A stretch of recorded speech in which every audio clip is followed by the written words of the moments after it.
샬롬 할렐루야. 레위기 1장 2절입니다. 이스라엘 자손에게 말하여 이르라. 너희 중에 누구든지 여호와께 예물을 드리려거든 각 축 중에서 소나 양으로 예물을 드릴지니라. 아멘. 레위기 말씀을 통해서 소나 양의 영적 의미를 살펴보면서 소나 양처럼 제물이 되어 주신 예수님을 나타내기에 가장 적절한 이유에 대해서 말씀드립니다.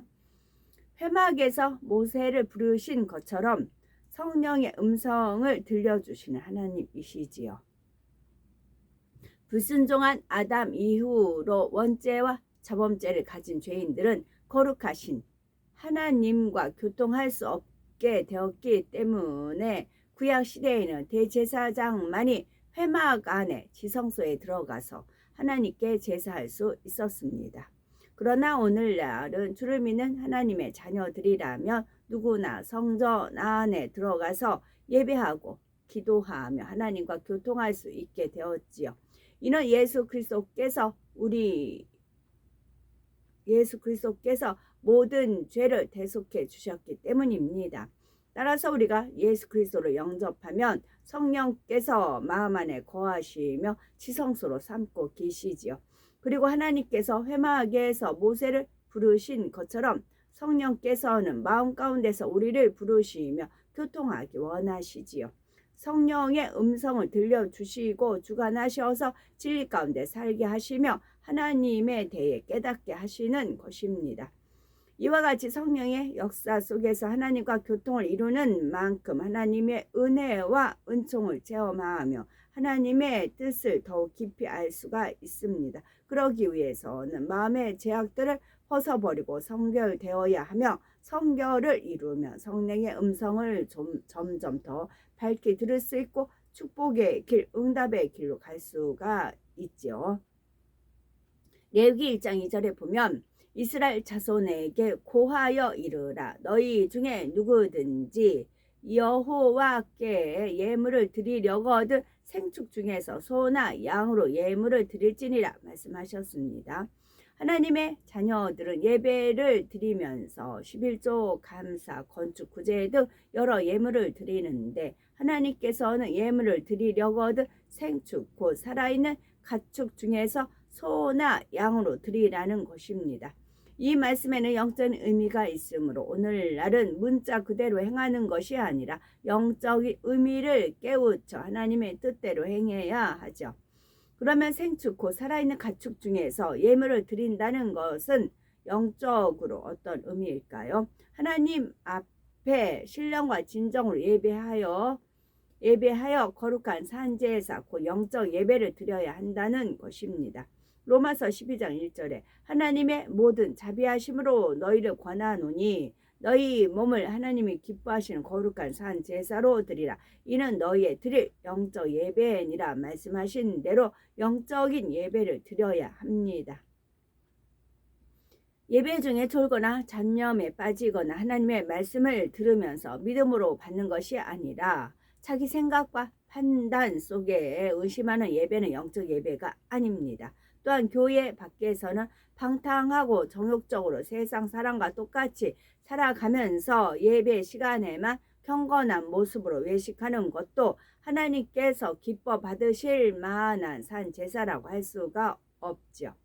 예배 시간에 신령과 진정으로 중심에서 하나님을 경배할 뿐만 아니라 일상 생활 속에서도 항상 깨어 기도하며 하나님 앞에 거룩하게 살아가는 우리가 되어야 합니다. 그럴 때 우리의 예배와 모든 예물이 거룩한 산 제사로 드려지며 영적 예배로 하나님 앞에 인정받을 수가 있는 것입니다. 그러면 하나님께서는 왜 생축 중에서 소나 양으로 예물을 드리게 하셨을까요? 이는 소와 양이 모든 짐승들 중에서도 인류의 죄를 위해 화목 제물이 되어주신 예수님을 나타내기에 가장 적절한 짐승이기 때문입니다. 생축 중에서 소나 양이 예수님을 나타내기에 적절한 짐승의 까닭은 무엇일까요? 먼저 소가 예수님과 닮은 면이 무엇인지 살펴봅니다. 첫째로 소는 사람의 짐을 대신 져줍니다. 소가 사람의 짐을 지는 것처럼 예수님도 우리의 죄짐을 대신 져주셨지요. 마태복음 11장 28절에 수고하고 무거운 짐진 자들아 다 내게로 오라 내가 너희를 쉬게 하리라 하셨습니다. 사람마다 세상에 썩어질 부귀, 영화, 지식과 명예 그 밖에 원하는 것들을 얻기 위해 얼마나 수고하고 애쓰며 살아가는지요. 이렇게 여러 가지 짐을 질 뿐 아니라 무엇보다도 죄의 짐을 지고 여러 가지 시험, 환난, 고통을 당하며 살아갑니다. 그런데 예수님께서 제물이 되셔서 속죄의 피를 흘려주시고 십자가에 죽으심으로 인생의 모든 수고와 짐들을 대신 져주셨습니다. 주님을 믿는 우리는 이제 모든 수고와 죄짐을 내려놓고 마음의 안식과 평안을 누릴 수 있게 된 것입니다. 둘째로 소는 사람에게 아무 해도 끼치지 않으며 오직 유익만 줍니다. 소는 사람에게 순종하여 노동력을 제공하고 젖과 고기와 가죽을 주며 머리에서 꼬리까지 버릴 것이 없지요. 우리 예수님께서도 오직 사람에게 유익만 주셨습니다. 가난한 사람, 병들고 소외된 사람들에게 천국 복음을 증거하심으로 위로와 소망을 주시며 흉악의 결박을 풀어주시고 질병과 연약함을 치료해 주셨죠. 주무시거나 잡수시지 못하면서도 어찌하든 더 많은 사람들에게 하나님의 말씀을 가르치기에 힘쓰셨으며 마침내 십자가에 달려 생명을 내어주심으로 지옥에 갈 수밖에 없었던 죄인들에게 구원의 길을 열어주셨습니다. 셋째로 소는 고기를 주어 우리 사람에게 영양분을 공급해 줍니다. 예수님께서도 사람들에게 예수님의 살과 피를 주어 양식 삼게 하셨습니다. 요한복음 6장 53절 54절에 보면 인자의 살을 먹지 아니하고 인자의 피를 마시지 아니하면 너희 속에 생명이 없느니라. 내 살을 먹고 내 피를 마시는 자는 영생을 가졌고 마지막 날에 내가 그를 다시 살리리니 하셨지요. 예수님께서는 하나님의 말씀이 육신을 입고 이 땅에 오셨다 했습니다. 그러므로 예수님의 살을 먹고 그 피를 마신다는 것은 하나님의 말씀을 양식 삼아 그대로 지켜 행하는 것을 의미합니다. 사람이 음식을 먹고 마셔야 살 수 있는 것처럼 하나님의 말씀을 먹고 양식 삼아야만 영원한 생명을 얻어 천국에 들어갈 수가 있는 것이죠. 넷째로 소는 땅을 갈아 비옥한 토양으로 변화시켜 줍니다. 예수님도 사람의 마음밭을 갈아주십니다. 마태복음 13장에 보면 길가밭, 돌밭, 가시떨기밭, 좋은밭 등 사람의 마음을 네 가지 밭으로 비유한 말씀이 나오는데 예수님께서 십자가에 죽으심으로 오늘날 성령께서 우리 마음에 오셔서 능력을 주심으로 우리의 마음이 좋은 밭으로 변화될 수 있게 되었습니다.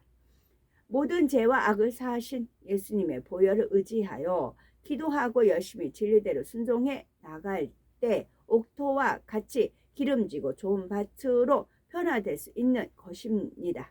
그래서 심는 것마다 30배, 60배, 100배로 거두며 영육 안에 축복받아 가는 것이죠. 다음으로 양 예수님과 닮은 면은 무엇일까요? 첫째로 양은 온유합니다. 세상에서도 온유한 사람을 비유하여 순한 양 같다는 표현을 쓰는데 사람 중에서 세상 누구보다 온유하신 분은 바로 예수님이십니다. 이사야 42장 3절을 보면 상한 갈대를 꺾지 아니하며 꺼져가는 등불을 끄지 아니하고 진리로 공의를 베풀 것이며 하셨지요. 소망이 없는 악하고 패악한 영혼들에 대해서라도 회개하고도 거듭거듭 범죄하는 인생들에 대해서도 그가 돌이키도록 끝까지 참아주시는 것입니다. 예수님은 만물을 창조하신 하나님의 아들이요 능히 모든 사람을 멸하실 수도 있는 권세가 있으시지만 악한 사람들이 예수님을 십자가에 못 박을 때도 그들에 대하여 참으셨고 사랑하셨습니다. 둘째로 양은 순종합니다. 양은 목자가 몰고 가는 대로 순종하여 따라가며 털을 깎으면 깎는 대로 가만히 있지요. 고린도후서 1장 19절에 하나님의 아들 예수 그리스도는 예하고 아니라 함이 되지 아니하였으니 저에게는 예만 되었느니라 말씀한 대로 예수님께서도 자기의 뜻을 내세우지 않으시고 죽기까지 하나님께 순종만 하셨습니다. 평생토록 하나님께서 원하시는 때 원하시는 장소에 가셨으며 하나님께서 원하시는 일만 하셨습니다. 십자가에 달리실 때에도 다가올 십자가의 고난을 잘 아셨지만 아버지의 뜻대로 이루기를 원하심으로 순종하여 십자가를 지셨죠. 셋째로 양은 깨끗합니다. 여기서 말하는 양은 깨끗하고 하얀 양으로 아직 교미하지 않은 1년 된 숫양을 말합니다. 사람으로 비유하면 청년기에 사랑스럽고 순결한 때로서 바로 흠도 점도 없이 순결하신 우리 예수님에 비유할 수가 있지요. 또 양은 털과 고기와 모든 것을 제공해 주며 사람에게 해를 끼치지 않고 유익만 줍니다. 앞서 말씀드린 대로 예수님께서도 살과 피를 주셨고 마지막 생명까지도 다 우리를 위해 내어 주셨습니다. 오직 아버지 하나님께 순종하여 그 뜻을 이루어 드리고 하나님과 죄인들 사이에 담을 헐어 주셨죠. 그리고 오늘날도 우리의 마음을 개간하여 정결하고 기름진 옥토로 만들어 가시는 것입니다. 구약 시대에 소와 양으로 사람의 죄를 대속한 것처럼 예수님께서 우리를 대신하여 죽으심으로 우리는 하나님과 화목하게 되었습니다. 이 사실을 믿는 우리는 예수님께서 어떠한 모습으로 하나님께서 받으실 만한 제물이 되셨는지 밝히 깨달아 우리를 구원하신 예수 그리스도의 사랑과 은혜에 늘 감사하며 사도 바울이 주를 본받는 자 되었다 한 것처럼 주를 본받는 삶을 살아야 하는 것입니다. 예수님께서 우리의 죄를 속하기 위해 십자가에 달려주심으로 우리의 모든 죄를 사해 주셨습니다. 요한일서 1장 7절 저가 빛 가운데 계신 것 같이 우리도 빛 가운데 행하면 우리가 서로 사귐이 있고 그 아들 예수의 피가 우리를 모든 죄에서 깨끗하게 하실 것이요 말씀하셨으니 정녕 믿음으로 제사함을 받았다면 더 이상 죄 가운데 살지 않고 하나님의 말씀대로 빛 가운데 살아야 합니다. 그러므로 신령과 진정으로 예배드리며 모든 죄악을 벗어버리고 항상 빛 가운데 거함으로 장차 천국에서도 주님과 함께 가장 빛나고 영화로운 자리에 들어간 우리가 됩시다. 아멘.